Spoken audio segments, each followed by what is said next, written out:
the man who became the model for emperors. For 500 years Rome had been a republic, proudly ruled by its senate and elected officials, boasting that it bowed to no king. Then, within a single lifetime, all real power slid into the hands of one man, and Rome let it happen, even cheered.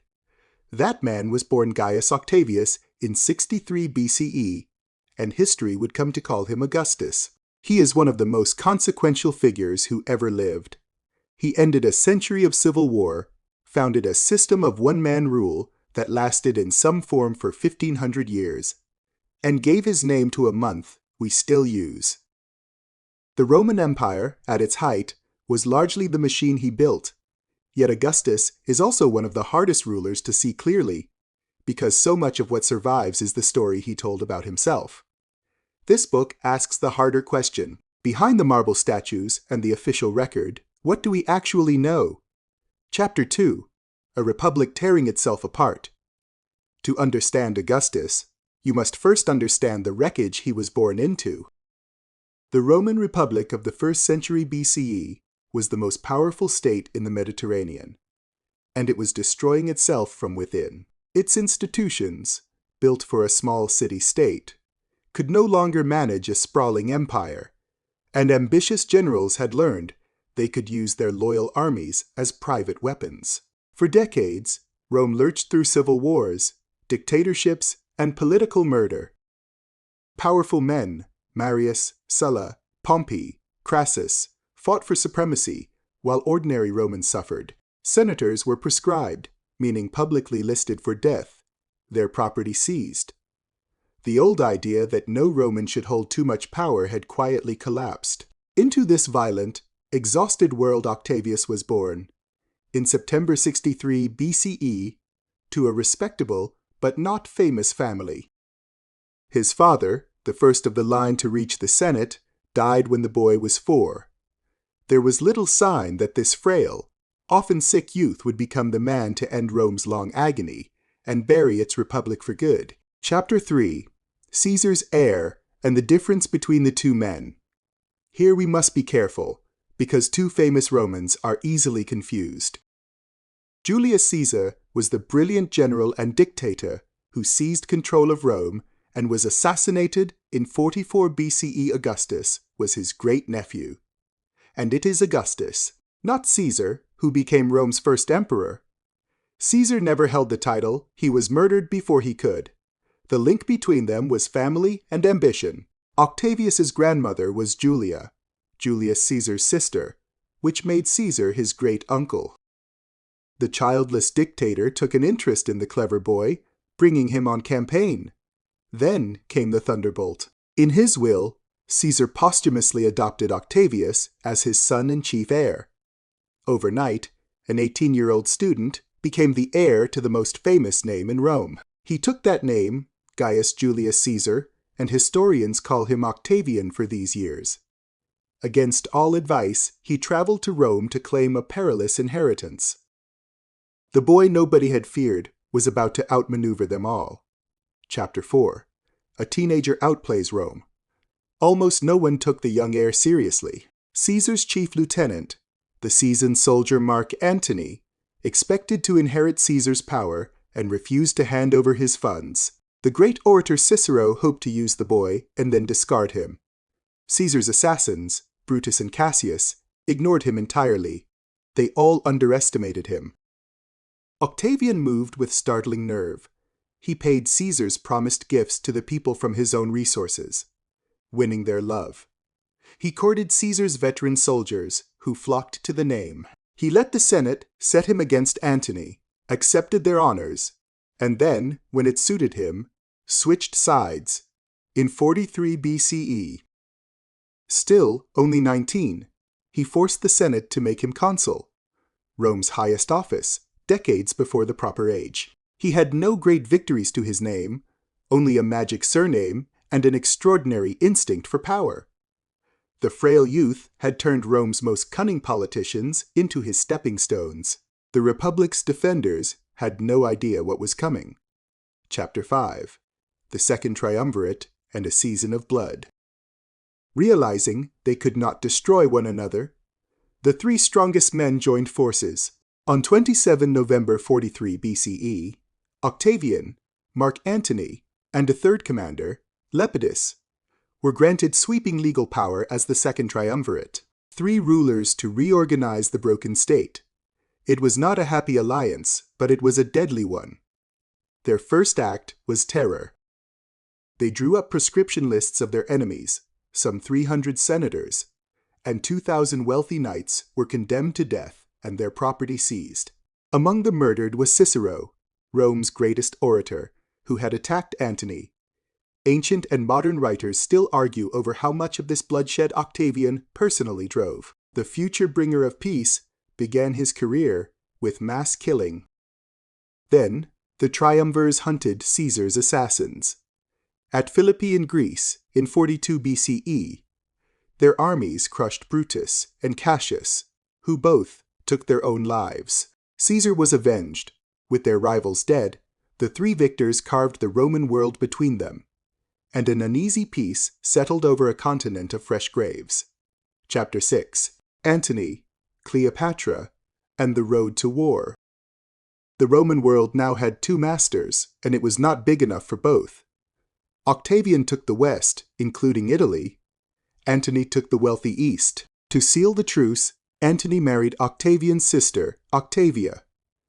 For a while, the empire dared to hope the wars were over. But Antony had fallen under the spell of the East, and of Cleopatra VII, the formidable queen of Egypt.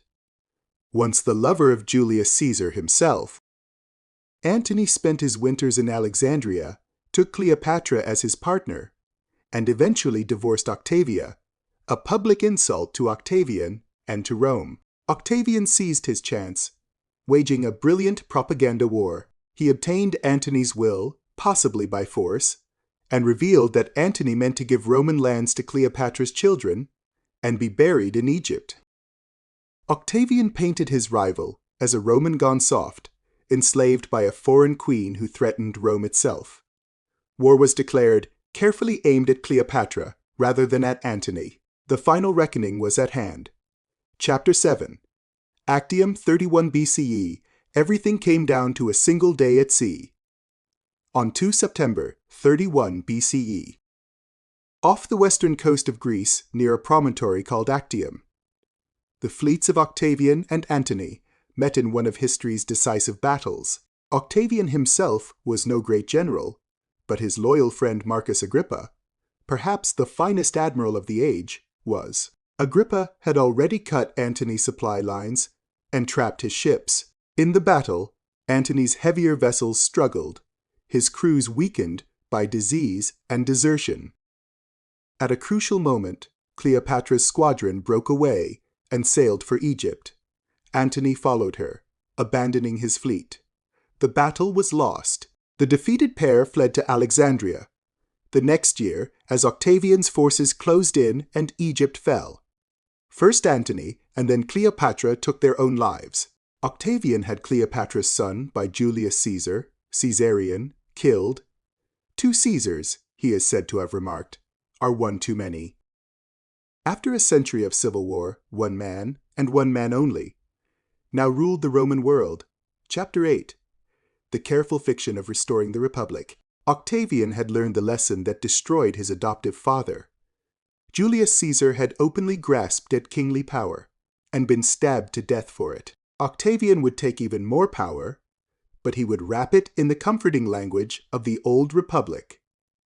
This was his masterstroke. In 27 BCE, before the Senate, Octavian theatrically gave up his extraordinary powers and restored the republic to the Senate and people of Rome.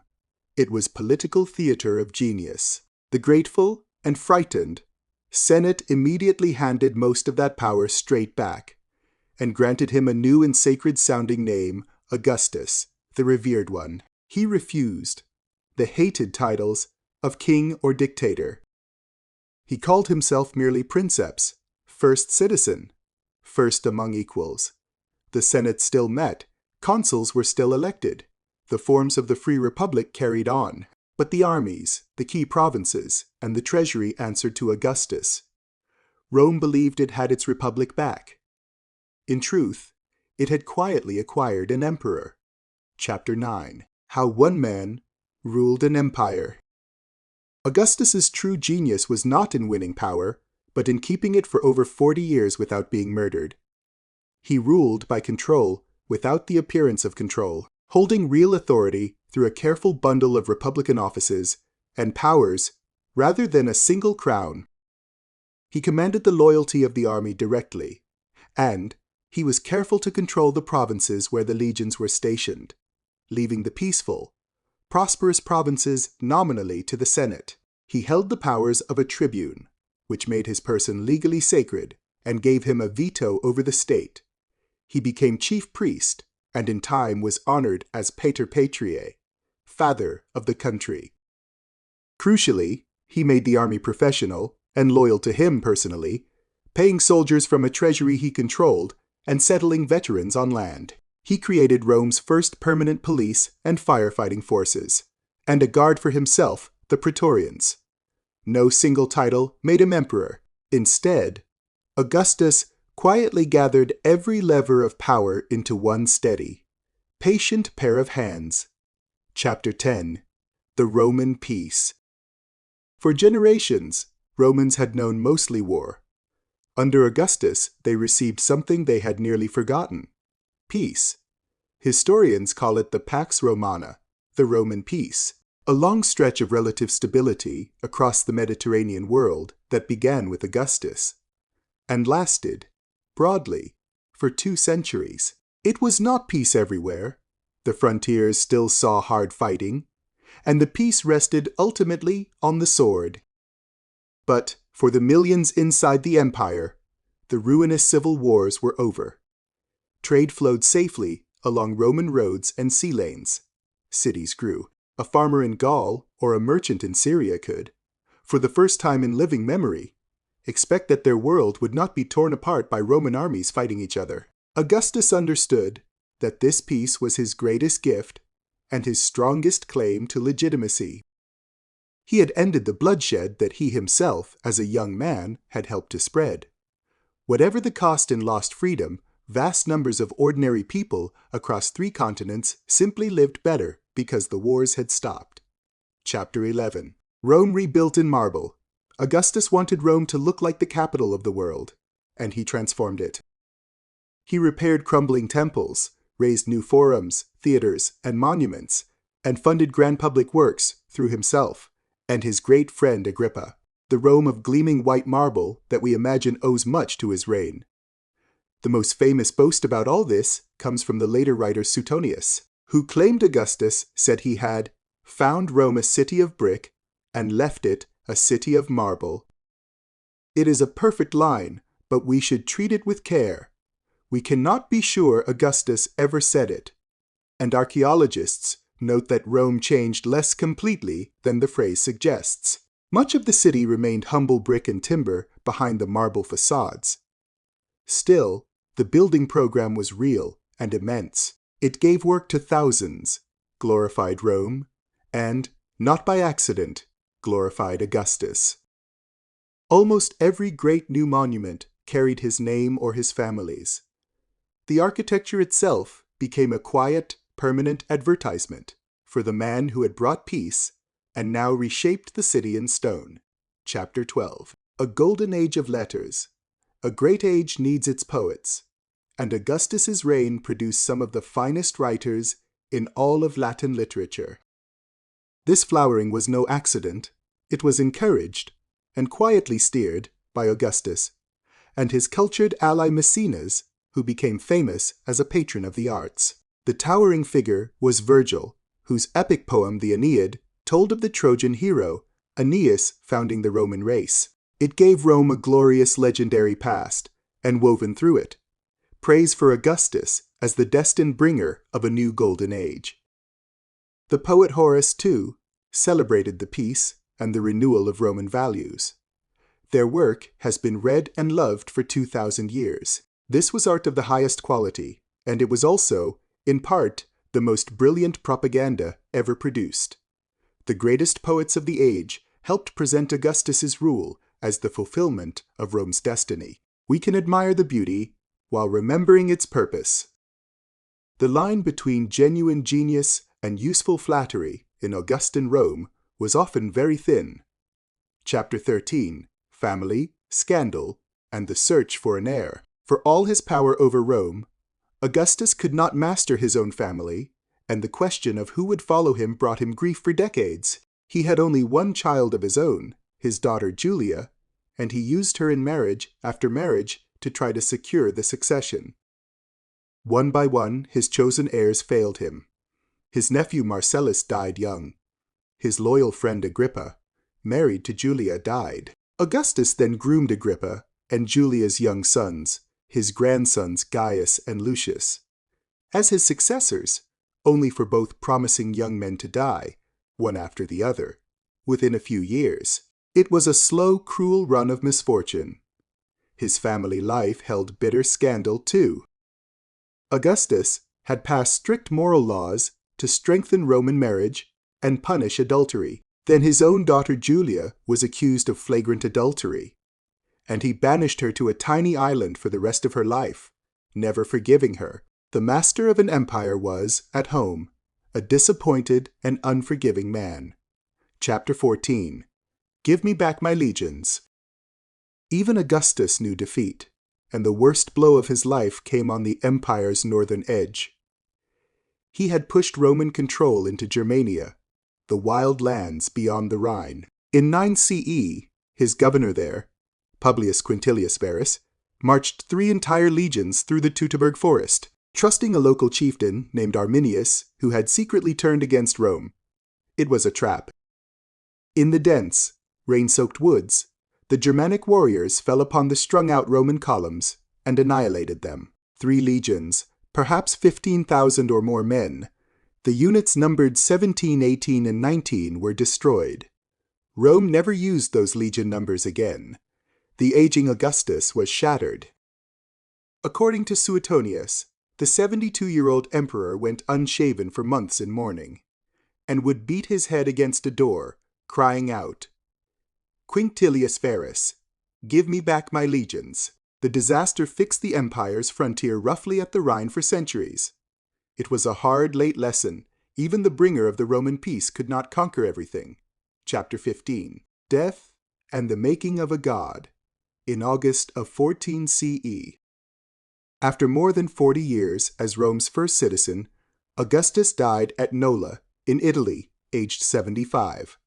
He had outlived almost all his rivals, his friends, and his chosen heirs. Power passed, at last, to his stepson Tiberius, whom he had reluctantly adopted as a final surviving option. Ancient writers preserve 2 versions of his last words, and the difference is telling. The official line was noble, that he had found Rome brick and left it marble. But Suetonius reports a more personal, ironic farewell, that Augustus asked his friends whether he had played his part well in the comedy of life, and if so, to send him off with applause, as actors did. The actor knew he had been performing. Then came the final transformation. The Senate formally declared the dead Augustus a god. Divus Augustus, the divine Augustus. Temples were raised to him, priests served his cult across the empire. The frail boy from a modest family had become not merely the ruler of the world, but one of its gods. Chapter 16. The story Augustus told about himself. Here we reach the heart of the difficulty in knowing Augustus. More than almost any ancient figure, he controlled his own legend, and the most important source for his reign is a document he wrote himself. Reading it honestly is the real work of history. Shortly before he died, Augustus composed the Res de Divi Augusti, the deeds of the divine Augustus, a long first-person list of his achievements. It was inscribed on bronze pillars in Rome and copied onto temple walls across the empire. The fullest surviving copy is carved on a temple in Ankara, in modern Turkey. In it, Augustus tells us how he saved the Republic, won wars, and served the people. It is a priceless source. It is also, plainly, propaganda. In the Res Gestae, Augustus's defeats vanish. His enemies go unnamed. and the seizure of total power becomes selfless public service. Scholars describe it as a brilliantly slanted self-portrait. To find the real Augustus, we must read his own words with our eyes open, admiring the craft while questioning the claims. Chapter 17, where our knowledge comes from. If Augustus's own account is propaganda, how do we know anything else?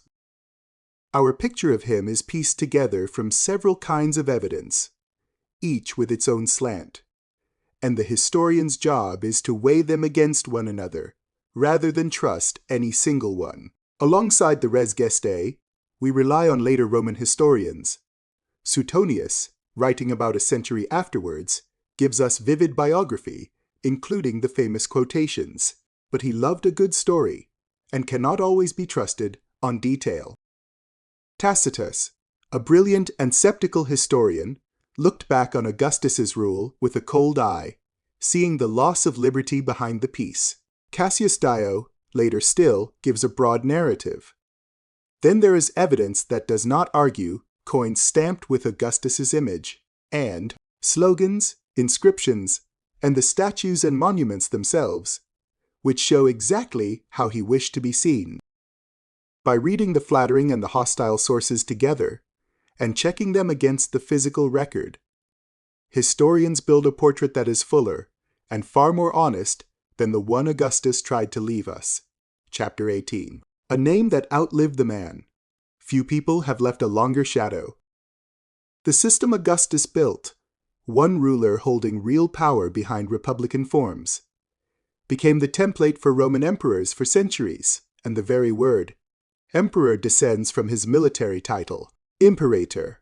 For better and worse, he invented the imperial model that later rulers across Europe would imitate for almost 2,000 years. His name became a word for supreme authority. Later, Roman rulers took Augustus as a title of office.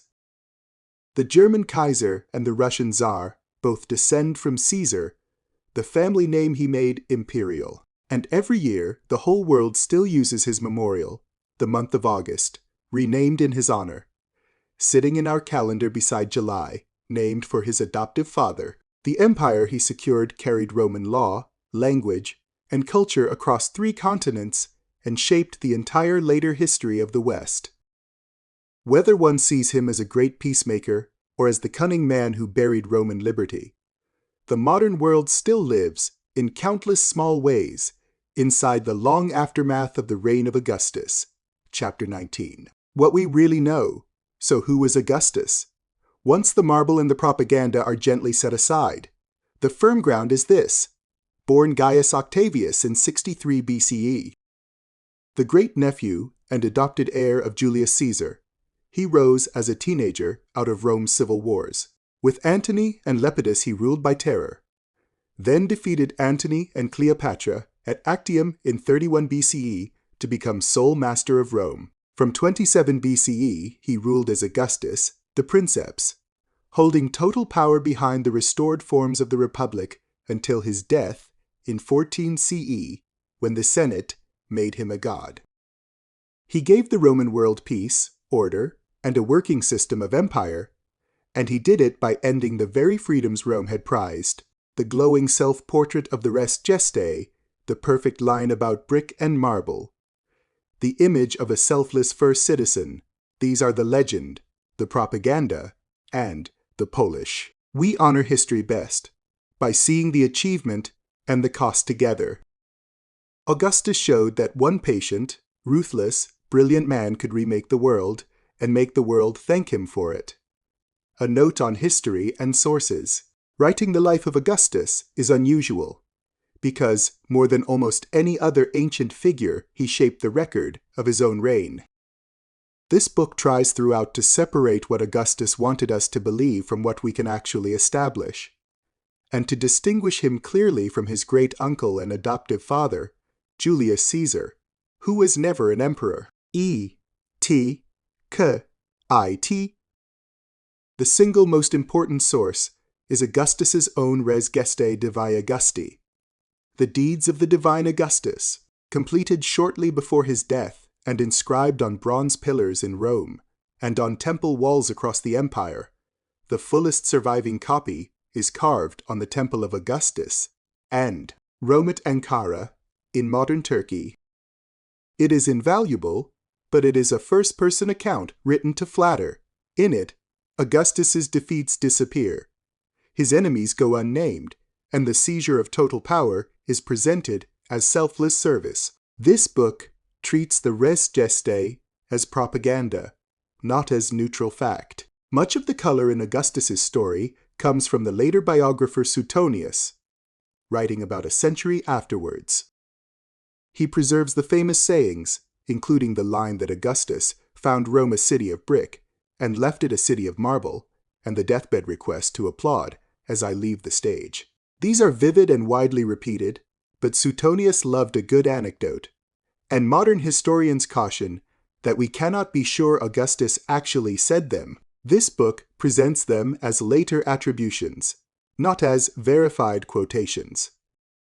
The historian Tacitus offers a colder, more critical view, seeing the loss of Roman liberty behind the peace, while Cassius Dio gives a broad later narrative where the ancient writers disagree, for example, over how much Octavian personally drove the bloodshed of the proscriptions. This book says so plainly rather than choosing one version as certain. Useful and reputable starting points include the Encyclopaedia Britannica, the World History Encyclopedia, Livius, Org, and the collections and commentary of major museums, such as the British Museum and the Metropolitan Museum of Art. This book paraphrases its sources and does not invent or quote at length any words attributed to Augustus or other real people. The few short phrases given in quotation marks are famous lines reported by ancient writers and are presented as such. Illustrations in this book are artistic interpretations created with the assistance of artificial intelligence image generation tools. They are not photographs, historical portraits, or verified contemporary depictions of any person. Augustus is depicted in line with his many surviving marble portraits and the famous Prima Porta statue. But no image here should be taken as an exact likeness. About Grio. Grio brings world history to life through striking, carefully researched illustrated stories, its empires, its thinkers, and its turning points, for curious readers everywhere. Copyright 2026. Published independently via Grio.